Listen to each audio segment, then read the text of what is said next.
जनाब अस्सलाम वालेकुम। आज हम मॉलिक्यूलर मास फाइंड आउट करेंगे या मोलर मास फाइंड आउट करेंगे। दोनों सेम ही टर्म्स हैं। आप कहिए मोलर मास या आप कहिए मॉलिक्यूलर मास। तो मोलर मास और मॉलिक्यूलर मास फाइंड आउट करने वाले हैं कुप्रिक ऑक्साइड कुपिक नाइट्रेट का, यानी CuNO3 taking twice double with in parenthesis. तो इसके लिए आपको पता होना चाहिए सबसे पहले तो कॉपर का मास, आपको पता होना चाहिए नाइट्रोजन का मास, आपको पता होना चाहिए ऑक्सीजन का मास। लेकिन उसके लिए आपको नंबर्स भी पता होने चाहिए। कॉपर 1 है, एक एटम है कॉपर का। नाइट्रोजन एक एटम है लेकिन 2 बार, आप देख सकते हो यहाँ पे इसमें ट्वाइस 2 लगा हुआ है। उसके अलावा ऑक्सीजन है 3 बार और उस 3 के ऊपर भी 2 लगा हुआ है, यानी वो भी डबल कर देंगे आप। क्वांटिटी इसी तरह से मेजर करेंगे, ठीक है। तो अब सबसे पहले लिखते हैं कॉपर जो कि है 1 टाइम, फिर हम लिखते हैं एक ब्रैकेट जो कि है डबल, पूरा का पूरा ये जो ब्रैकेट है डबल है, मैं नीचे लिख रही हूँ, ये डबल है, डबल करेंगे इसको। तो यहाँ पे था पहले मेरे पास नाइट्रोजन था, उसके भी मास को मैं प्लस कर लूँगी ऑक्सीजन से, लेकिन ये ऑक्सीजन इटसेल्फ भी 3 बार था, ट्रिपल था। तो मेरा इस किस्म का जो वर्किंग पैनल है वो बन गया है। अब इसमें मैं क्या करूँगी, अब इनकी वैल्यूज़ की बात करते हैं। कॉपर का जो एटॉमिक मास होता है वो होता है 60, मैं इसी इक्वेशन में लिखती हूँ, पर वो होता है 63, तो मैं 63.5 होता है वो, उसको प्लस करूँगी। नाइट्रोजन का मास होता है 14 और ऑक्सीजन का मास होता है 16। कुछ इस तरह से मेरी पूरी की पूरी ये इक्वेशन बन जाएगी और इसी को मैं फॉलो करते हुए नीचे लिखती हूँ, ठीक है। आई होप ये क्लियर होगा जनाब। तो अब लिखते हैं इसकी इक्वेशन जो कि हम यहाँ लिखते हैं। कॉपर है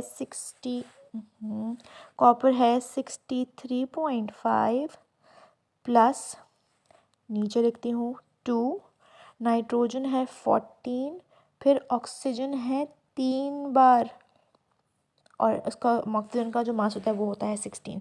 अब इन सबको ऐड कर लेते हैं। इन सबको ऐड करने से पहले मुझे सबसे पहले इसको मल्टीप्लाई करना पड़ेगा। मैं 16 को 3 टाइम्स मल्टीप्लाई करती हूँ, तो मेरा इसकी जगह पे जो मेरा आंसर आएगा वो आएगा 48। मैंने यहाँ लिखा 48, मेरा ये वाला पार्ट सॉल्व हो गया। अब ये जो रिमेनिंग पार्ट है उस पर चलते हैं। जाके 14 लिखा हुआ है वो मैंने सेम लिख दिया, लेकिन वो डबल था 2 और ऊपर मेरा 63.5, तो ऐसा का ऐसे ही लिखा हुआ है। ये मेरी पूरी इक्वेशन बनती जा रही है, ठीक है। अब मैं अगला स्टेप करती हूँ। इन सबको इरेज करने के बाद पूरी इक्वेशन फॉलो अप देते हुए जनाब, तो वो बन गई थी कुछ इस तरह से। 63.5 कॉपर का मास है, मैं उसमें प्लस करूँगी डबल ऑफ माई नाइट्रोजन का मास और उसमें प्लस कर लूँगी 3 टाइम्स ऑक्सीजन का मास, जो अभी मैंने 48 कैलकुलेट करके रखा था, ठीक।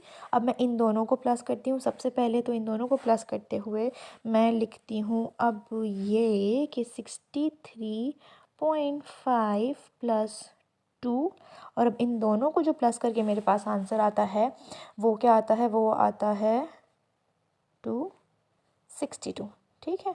अब मैं 62 को सबसे पहले इस 2 के साथ ऐड कर लूँगी, मल्टीप्लाई कर लूँगी, ताकि मेरा आंसर और क्लियर हो जाए। तो 63.5 प्लस इन दोनों को जब मैं मल्टीप्लाई करती हूँ, इस पोर्शन को 2 मल्टीप्लाई बाय 62, तो मेरे पास आंसर आता है 14। अब इन लास्ट में इन दोनों वैल्यूज़ के ऐड कर लूँ, तो इन दोनों वैल्यू को ऐड करने से मेरे पास आंसर आता है 781 ग्राम्स। तो मेरा जो एक्चुअल मास बना वो जना